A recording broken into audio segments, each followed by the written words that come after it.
दोस्तों नमस्कार। आपकी सफलता ही मेरा मिशन है। ज्ञानकोश एजुकेशन पर आपका अभिनंदन है।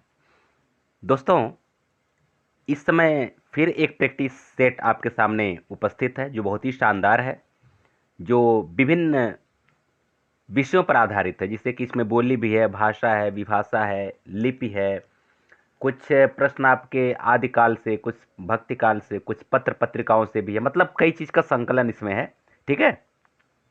और लास्ट तक वीडियो देख लेंगे तो निश्चित है कि दो चार प्रश्न तो यहाँ से मिल ही जाना है। इसलिए वीडियो को लास्ट तक देखिएगा। बस एक निवेदन है कि बहुत सारा प्रैक्टिस सेट और बहुत सारे लेक्चर इसी वीडियो के डिस्क्रिप्शन में हैं। उसका प्लेलिस्ट का लिंक भी वहाँ आपको मिल जाएगा। आप उन सभी लिंक को खोल करके एक बार ज़रूर अवलोकन कर लेंगे। जो वीडियो आपको लगता है थंबनेल के आधार पर जो लगता है कि हाँ ज़रूरी है, आप उसको देख लीजिएगा। बहुत इंपॉर्टेंट है वो, क्योंकि आपके पास ज़्यादा से ज़्यादा 8-9 दिन का और समय आपके पास बचा हुआ है। और बढ़िया से तैयारी कर लीजिए ताकि एक सीट आपका यहाँ से सुनिश्चित हो जाए। तो आइए 100 क्वेश्चन का श्रृंखला, इसके पहले हम लोग विभाषा, बोली और लिपि वाले प्रैक्टिस सेट में पढ़ चुके हैं। अब 101 से आगे का क्वेश्चन यहाँ आपके सामने प्रस्तुत है। आइए देखिए, वैश्वाड़ी बोली का दूसरा नाम क्या है? 101 नंबर का क्वेश्चन। तो दोस्तों, वैश्वाड़ी बोली का दूसरा नाम है अवधी। इसको ध्यान दीजिएगा। दूसरा, पहाड़ी भाषा का विकास किस अपभ्रंश से हुआ है? तो पहाड़ी भाषा का विकास जो है खस से हुआ, यानी कि डी। 103 देखिए, इनमें से देवनागरी लिपि का उल्लेख सर्वप्रथम कहाँ मिलता है? तो 103 का आपका हो जाएगा सी, जयभट्ट का शिलालेख, यहाँ से मिलता है। 104 देखिए, वर्ण रत्नाकर इनमें से किसकी कृति है? सब अच्छा अच्छा प्रश्न है, देखिए बहुत शानदार प्रश्न है। तो 104 का आपका हो जाएगा डी, ज्योतिरीश्वर ठाकुर। 105, इसमें दामोदर शर्मा की कृति कौन सी है? तो 105 का आपका हो जाएगा सी, उक्त व्यक्ति प्रकरण। 106 देखिए, अपभ्रंश का पहला कवि किसे माना जाता है? तो अपभ्रंश का पहला कवि माना जाता है, आप जानते हैं, स्वयंभू को।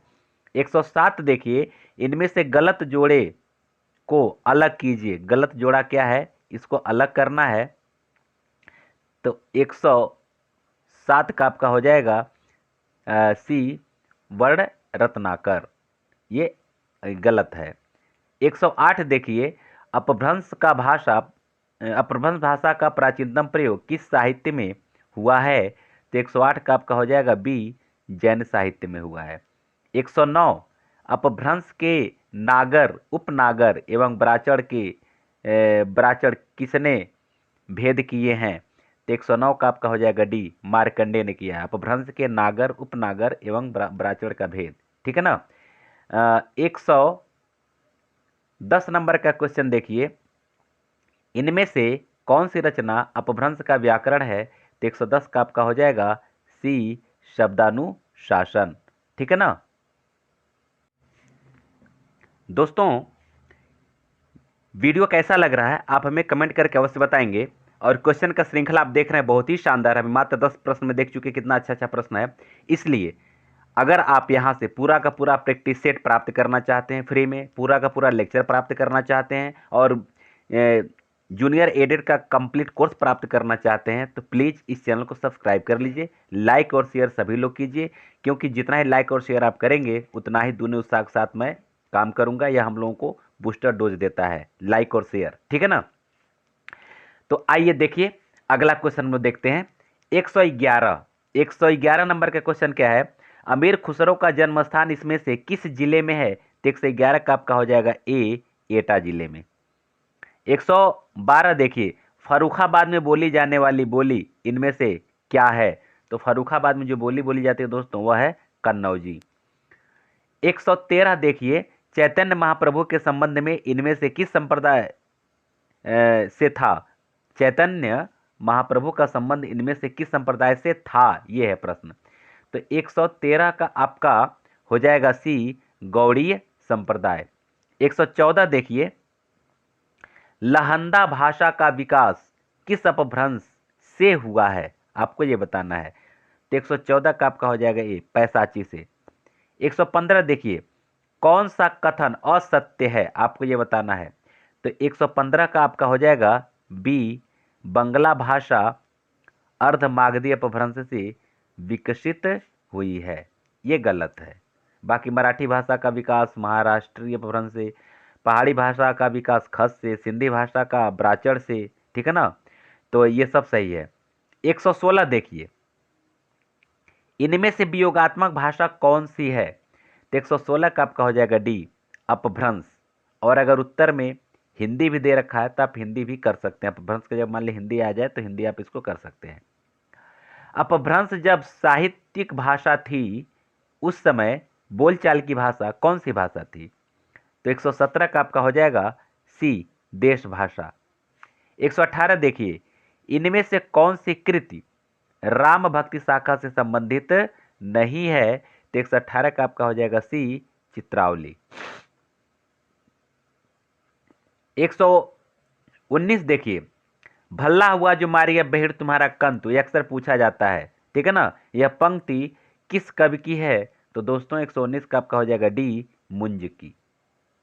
मुंज कवि की है ये। 120 देखिए, सही जोड़े को छांटिए।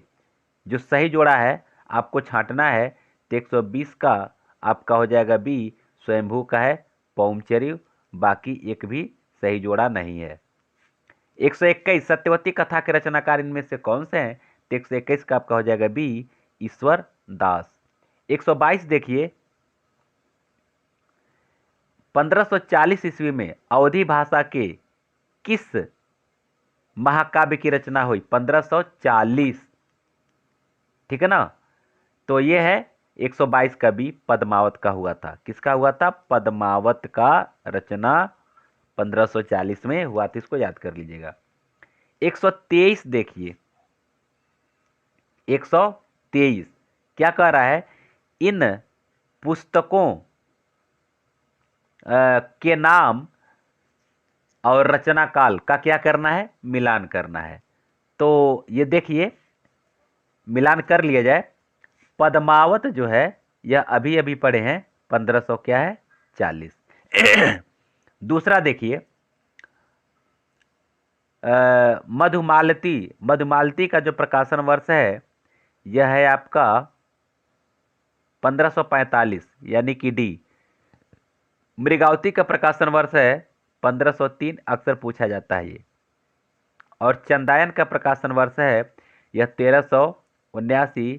और ये जब ये पूछा जाता है कि जो पहला ये ग्रंथ कौन सा है अवधी भाषा का, तो इस तरह से चंदायन का नाम आ जाता है, ठीक है ना। आइए, तो इसका मतलब इसका उत्तर हो जाएगा ए, ठीक है ना, ये वाला होगा। ठीक है, आगे देखिए, इनमें से कौन सी कृति ब्रजभाषा की नहीं है? तो 124 का आपका हो जाएगा सी, मृगावती नहीं है, ठीक है ना। आगे देखिए, 125, न किस वर्ग का व्यंजन है? 125 का आपका हो जाएगा सी, ये दंत्य व्यंजन है। त थ द ध न दंत्य होता है। 126, इंदु पत्र का संपादन किस छायावादी कवि ने किया था? तो 126 का आपका हो जाएगा ए, प्रसाद ने। 127, मतवाला के संपादक इनमें से कौन थे? तो ये है आपका ए, निराला। सरस्वती पत्रिका का पहला संपादन इसमें कौन किया था? इसके मैंने पहले संपादक कौन थे? 128 का क्वेश्चन जो है श्याम सुंदर दास। अगर पहला संपादक पूछता है तो, नहीं तो यशस्वी संपादक पूछता है या केवल संपादक पूछता है तो महावीर प्रसाद द्विवेदी आप कर सकते हैं। श्रद्धाराम फुलौरी किस प्रांत के निवासी थे? तो श्रद्धाराम फुलौरी जो है 129 का आपका हो जाएगा सी, पंजाब के निवासी थे। 130 देखिए, निम्न जोड़ों में से असत्य छांटना है। अब आपको क्या छांटना है? असत्य छांटना है।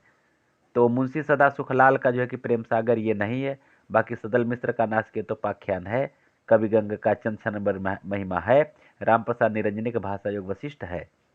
आगे देखिए, 131, आधुनिक काल का जनक इनमें से किसे कहा जाता है?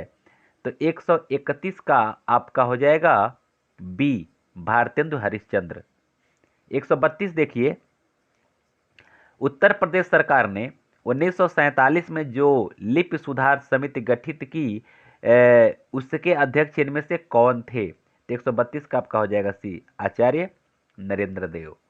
133 देखिए, निम्नलिखित सूचियों को सुमेलित कीजिए। ठीक है ना, तो इसको सुमेलित करिए। क्या सुमेलित होगा? ग कौन सा वर्ण होगा? तो जानते हैं क ख ग घ अंग, ये जो है कि आपका होता है कंठ्य वर्ण यानी कि डी। ध त थ द ध न आपका होता है क्या? दंत्य वर्ण। ठीक है ना, तो यानी हो जाएगा ए। ल ल य र ल व ये क्या होता है आपका? अंतस्थ व्यंजन कहलाता है, ये आपका हो जाएगा बी। और च छ ज ज य ये आपका होता है तालव्य, यानी कि आपका हो जाएगा D A B C, D A B C अर्थात बी। आपका बी वाला जो ऑप्शन है यही सही है। 134, इनमें से मानक शुद्ध रूप कौन सा है? तो 134 का आपका हो जाएगा बी, 53। कौन सा रूप नहीं है? तो ये 53 सही नहीं है। ठीक है, चलिए आइए हम लोग 135 नंबर का क्वेश्चन देखते हैं। अष्टयाम की रचना ब्रज भाषा में करने वाले लेखक इनमें से कौन थे? तो इसका उत्तर हो जाएगा डी, नाभादास। 135 136 देखिए, आर्य समाज की स्थापना कब हुई थी? तो आर्य समाज की स्थापना हुई थी दोस्तों, कब हुई थी? 1867 ईस्वी में। 137, काशी नागरी प्रचारणी सभा के प्रथम अध्यक्ष कौन थे? 137 का आपका हो जाएगा सी, बाबू राधाकृष्ण दास। 138, कचहरियों में नागरी भाषा का प्रयोग कब से प्रारंभ हुआ? ठीक है ना, तो इसको देख लिया जाए। 138 का आपका हो जाएगा बी, 1900 ईस्वी में नागरी भाषा का प्रयोग कचहरियों में शुरू हो गया था। बहुत अच्छा प्रश्न है। 139 देखिए, इनमें से किस राज्य की राजभाषा हिंदी नहीं है? तो 139 का आपका हो जाएगा ए, जम्मू कश्मीर नहीं है, बाकी उत्तरांचल, छत्तीसगढ़, झारखंड में है। 140 देखिए, 140 नंबर का जो क्वेश्चन है, नागरी प्रचारणी सभा काशी की स्थापना कब हुई थी? तो 140 का आपका हो जाएगा सी, 1993 ईस्वी में हुई थी। 141, व्यापक क्षेत्र में व्यवहृत होने वाली बहुसंख्यक लोगों की भाषा को क्या कहा जाता है? 141 का आपका हो जाएगा ए, राष्ट्रभाषा। 142, राजभाषा आयोग का गठन संविधान की किस धारा के अंतर्गत किया गया है? तो 142 का आपका हो जाएगा सी, 344 के अंतर्गत राजभाषा आयोग का गठन। ठीक है ना, 344 के अंतर्गत किया गया है। 143, राजभाषा आयोग का गठन किसकी अध्यक्षता में किया गया? ठीक है ना, तो 143 का आपका हो जाएगा बी, बीजी खेर। ठीक है। 144, कई वचन सुधा के संपादक इनमें से कौन थे? तो 144 का आपका हो जाएगा डी, बाबू हरिश्चंद्र, भारतेंद्र बाबू हरिश्चंद्र। 145, बंबई हिंदी विद्यापीठ की स्थापना कब हुई? तो 145 का आपका हो जाता है बी, 1938 में। 146 देखिए, निम्न बोलियों को क्षेत्र के अनुसार सुमेलित कीजिए। तो आइए इसको सुमेलित कर लिया जाए, किस तरह से है। तो आपका हो जाएगा बुंदेली। बुंदेली जो है ये होगा झांसी। ठीक है ना, क्या होगा? झांसी। अवधि का जो क्षेत्र है ये आपका होगा लखनऊ, फैजाबाद वाला जो क्षेत्र होता है अवधि का है। और ब्रज भाषा का जो क्षेत्र है वो आपका है आगरा का क्षेत्र है, और बच रहा कन्नौजी इटावा का क्षेत्र है, यानी कि C A D B, C A D और बी। ठीक है ना, यानी कि आपका ए वाला ऑप्शन सही है। ठीक है, ए। आगे देखिए, 1947, कुमाऊनी किस प्रांत की बोली है? कुमाऊनी, तो दोस्तों ये उत्तरांचल की बोली है, यानी कि उत्तराखंड की बोली है ये। 1948 उन्नाव रायबरेली जिले में कौन सी बोली बोली जाती है? तो 148 का आपका हो जाएगा बी, अवधी। उन्नाव रायबरेली आदि में क्या बोली जाती है? अवधी बोली जाती है। 149 मेरठ सहारनपुर बिजनौर की किस बोली के क्षेत्र में आते हैं? कौन कौन? मेरठ सहारनपुर बिजनौर। तो 149 का आपका हो जाएगा सी, खड़ी बोली के अंतर्गत आते हैं। 150 हिंदी शब्द सागर की भूमिका के रूप में किस ग्रंथ की रचना हुई थी? तो 150 का आपका हो जाएगा ए, हिंदी साहित्य का इतिहास। 151 देखिए, 151 नंबर का जो प्रश्न है, इनमें जन संचार का माध्यम कौन नहीं है? तो 151 का आपका हो जाएगा डी, टेलीफोन। टेलीफोन नहीं है। आगे देखिए, कौन सा कथन असत्य है? 152 का आपका हो जाएगा ए, दो भाषाओं के बीच बोधगम्यता होती है। हो ही नहीं सकता दो भाषाओं के बीच बोधगम्यता, ठीक है ना। बाकी सब तीनों ऑप्शन सही है। 153 देवनागरी लिपि में कितनी स्वर ध्वनियां हैं? तो 153 का आपका हो जाएगा बी, 11 स्वर ध्वनियां हैं। 154 इनमें से कौन से वर्ण अयोगवाह कहलाते हैं? तो 154 का आपका हो जाएगा सी, अंग और अह। एक इसके अलावा चंद्रबिंदु भी होती है, चंद्रबिंदु जानते होंगे आप, ठीक है। आइए 155 किस संख्या की वर्तनी अशुद्ध है? आपको ये बताना है।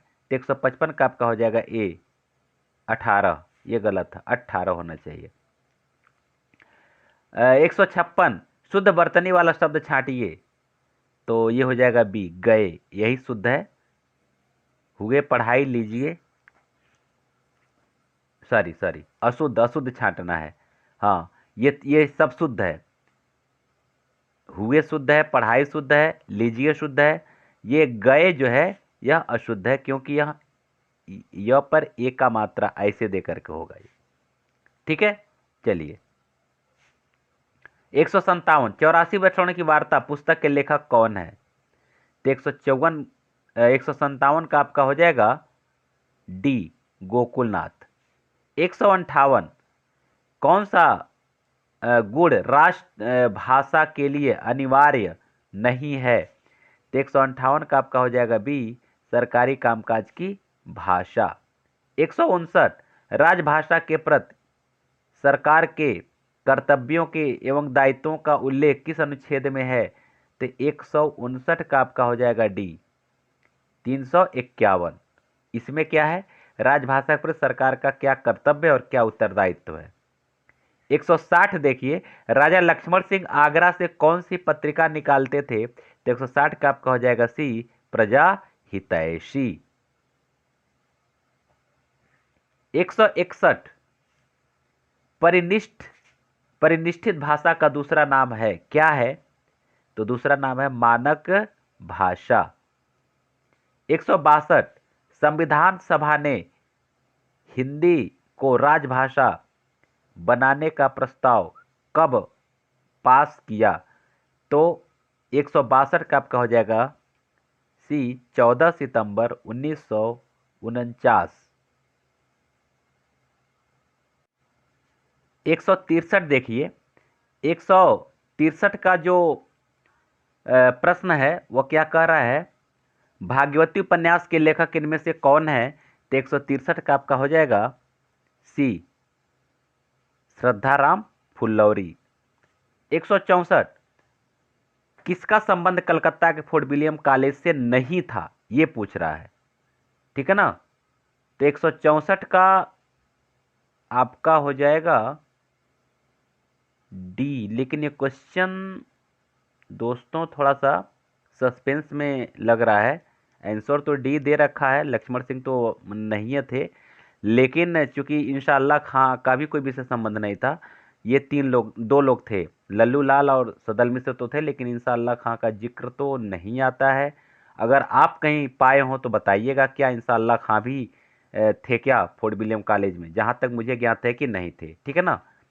तो लेकिन इस चारों में अगर डी ऑप्शन तो बिल्कुल सही है, क्योंकि राजा लक्ष्मण सिंह तो नहीं है थे, लेकिन इंशाअल्लाह खां भी थे या नहीं थे, थोड़ा सा इस पर कंफर्म करना पड़ेगा। चलिए हम लोग आगे बढ़ते हैं। आपको कहीं मिले तो हमको हमको बता दीजिएगा, जरूर बता दीजिएगा।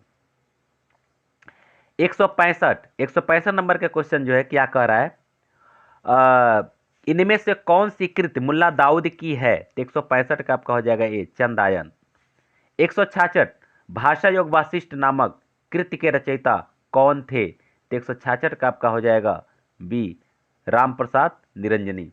दोस्तों आप देख रहे हैं वीडियो का कलेक्शन बहुत शानदार है, प्रश्नों का कलेक्शन बहुत शानदार है, इसलिए आप इस चैनल को सब्सक्राइब अवश्य कर लीजिए, क्योंकि बहुत ही ज़्यादा कंटेंट आपको यहाँ से मिलने वाला है।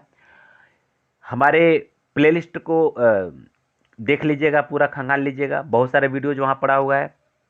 हमारे टेलीग्राम चैनल को अगर आप ज्वाइन कर लेते हैं तो बहुत सारा वहाँ पीडीएफ आपको मिल जाएगा, यानी कि कई एंगल से आपको यहाँ तैयारी मिलेगी। कुछ शॉर्ट वीडियोज भी हैं, आप हमारे अगर इंस्टाग्राम को फॉलो करते हैं तो उसमें बहुत सारे शॉर्ट वीडियोज हैं, और सारे वहाँ भी बहुत सारे कंटेंट हैं, वहाँ आपको वहाँ से मिल सकता है। तो आपकी तैयारी के लिए कई तरह से मैं प्रयत्नरत हूँ, और आप भी प्रयास करिए, हम भी प्रयास कर रहे हैं, आपको सफलता अवश्य मिलेगी। इसलिए चैनल को लाइक शेयर और सब्सक्राइब अवश्य कर लीजिए। 167 देखिए, इनमें से किस पत्रिका के संपादक भारतेंद्र बाबू हरिश्चंद्र थे? तो 167 का आपका हो जाएगा ए कविवचन सुधा। 168 हिंदी का पहला साप्ताहिक पत्र किसे माना जाता है? तो 168 का आपका हो जाएगा बी उदंत मार्तंड। 169 देखिए, अंग्रेजी शासन काल में हिंदी के को स्कूलों में प्रवेश दिलाने का श्रेय किस हिंदी सेवी व्यक्ति को जाता है? तो ये इसका उत्तर हो जाएगा सी राजा शिव प्रसाद सितारे हिंद। 170 इनमें से कौन सा व्यंजन मूल व्यंजन नहीं है? आपको ये बताना है। तो 6 मूल व्यंजन नहीं है, ये संयुक्त व्यंजन है। 171 देखिए, कौन सा व्यंजन मूर्धन्य वर्ण का है? तो ट ठ ड ध ड़, ये क्या होता है? मूर्धन्य वर्ण होते हैं। आइए 72 देखिए, इनमें से 172 इनमें से कौन सी विशेषता देवनागरी लिपि की नहीं है? तो 172 का आपका हो जाएगा सी ध्वन्यात्मकता। 173 अमीर खुसरो का काल क्या है? 173 का आपका हो जाएगा सी 13वीं शताब्दी। 174 इनमें से कौन ब्रजभाषा का कवि नहीं है? आपको ये बताना है। तो 174 का आपका हो जाएगा सी लालदास नहीं है, बाकी तीनों लोग हैं। 175 देखिए, रोहतक हिसार करनाल में कौन सी बोली बोली जाती है? यानी कौन सी बोली का क्षेत्र है? तो आपका 175 का हो जाएगा बी बांगरू, जिसको हरियाणवी भी बोलते हैं। हतो हते हती किस बोली में भूतकालिक क्रिया सहायक क्रिया के रूप में है? तो 176 का आपका हो जाएगा सी बुंदेली में। या वा प्रत्यय किस बोली की पहचान है? 177 का आपका हो जाएगा डी यानी कि अवधि। 178 रीवा दमोह बालाघाट में किस बोली का क्षेत्र है? बालाघाट किस बोली का क्षेत्र है? आपको ये बताना है। तो 178 का आपका हो जाएगा बी बघेली। 179 किस बोली की प्रधान प्रवृत्ति अकारांत शब्द है? तो यह ब्रज भाषा जो है कि अकारांत होता है। 180 देखिए, उत्तम पुरुष एक वचन के लिए हूं सर्वनाम का प्रयोग किस बोली में बोलचाल के लिए होता है? तो दोस्तों इसका उत्तर हो जाएगा ए ब्रजभाषा में। आगे देखिए 181 इनमें से खड़ी बोली का प्रथम महाकाव्य कौन सा है? तो 181 का आपका हो जाएगा बी प्रिय प्रवास। 182 प्रिय प्रवास का रचना काल क्या है? तो 182 का आपका हो जाएगा सी 1914। 143 देखिए, कश्मीर सुषमा किस कवि की काव्य कृति है? तो दोस्तों 183 का आपका हो जाएगा सी, श्रीधर पाठक। 184 देखिए, भारत भारती के रचनाकार का नाम बताइए। तो ये आपके हो जाएंगे बी, मैथिली शरण गुप्त। 185 देखिए,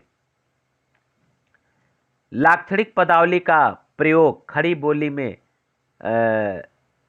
कब अधिक हुआ? आपको ये बताना है। तो 185 का आपका हो जाएगा सी, छायावादी युग में। 186 देखिए, अज्ञेय किस काल के कवि हैं? आपको ये बताना है। तो 186 का आपका हो जाएगा डी, प्रयोगवादी युग के। 187, शायद वह आया हो, यह वाक्य किस काल का है? आपको ये बताना है। तो 187 का आपका हो जाएगा सी, संभाव्य वर्तमान काल। 188 देखिए, यदि तुम आते तो मैं जाता का काल निर्धारित कीजिए। तो 188 का आपका हो जाएगा डी, हेतु मद भूत। 189 देखिए, वह आए तो मैं जाऊं, यह वाक्य इनमें से किस काल का है? तो 189 का आपका हो जाएगा बी, हेतु मत भविष्यत काल का है। 190, इनमें से कौन सी बोली बिहारी वर्ग की है? आपको ये बताना है। तो 190 का आपका हो जाएगा सी, मगही। मगही जो है बिहारी बोली के अंतर्गत आती है। 191 नंबर का जो क्वेश्चन कर रहा है, इनमें से कौन सा वर्ण द्विगुण व्यंजन कहा जाता है? तो 191 का आपका हो जाएगा बी, र। ठीक है। 192 देखिए, पानी शब्द में कितने वर्ण हैं? पानी में कुल कितने वर्ण हैं? तो सी, 4। अब आप सोच रहे हैं वर्ण क्या है? वर्ण तो 2 ही लग रहा है, लेकिन देखिए, एक मिनट, हाँ देखिए 4 कैसे हो जाएगा? प, आ, न और ई। ठीक है ना? ऐसे तो 4 वर्ण हुए ना, यही है। 193 नंबर का क्वेश्चन, इनमें से कौन सा राज्य राजभाषा अधिनियम 1976 के अनुसार ख श्रेणी का राज्य है? 193 का आपका हो जाएगा ए, गुजरात। 194, राजभाषा अधिनियम 1976 के अनुसार ख श्रेणी के राज्यों से केंद्र सरकार पत्र व्यवहार किस भाषा में कर सकती है? तो 194 का आपका हो जाएगा डी, हिंदी एवं अंग्रेजी दोनों में। ठीक है, डी। 195 देखिए, राजभाषा आयोग का गठन किसके द्वारा किया गया? तो राजभाषा आयोग का गठन जो है 195 का हो जाएगा बी, राष्ट्रपति के द्वारा किया गया। 196 देखिए, इनमें से जयशंकर प्रसाद किस पत्रिका के संपादक थे? तो 196 का आपका हो जाएगा डी, इंदु। इस तरह से दोस्तों आपका फिर 96 प्रश्न का श्रृंखला कंप्लीट होता है। वीडियो कैसा लगा हमें कमेंट करके अवश्य बताएंगे, और अच्छा लगा हो तो प्लीज़ लाइक, शेयर और सब्सक्राइब जरूर कर लीजिए। हम लोग मिलते हैं अगले प्रैक्टिस सेट के साथ। आप सबको बहुत बहुत धन्यवाद।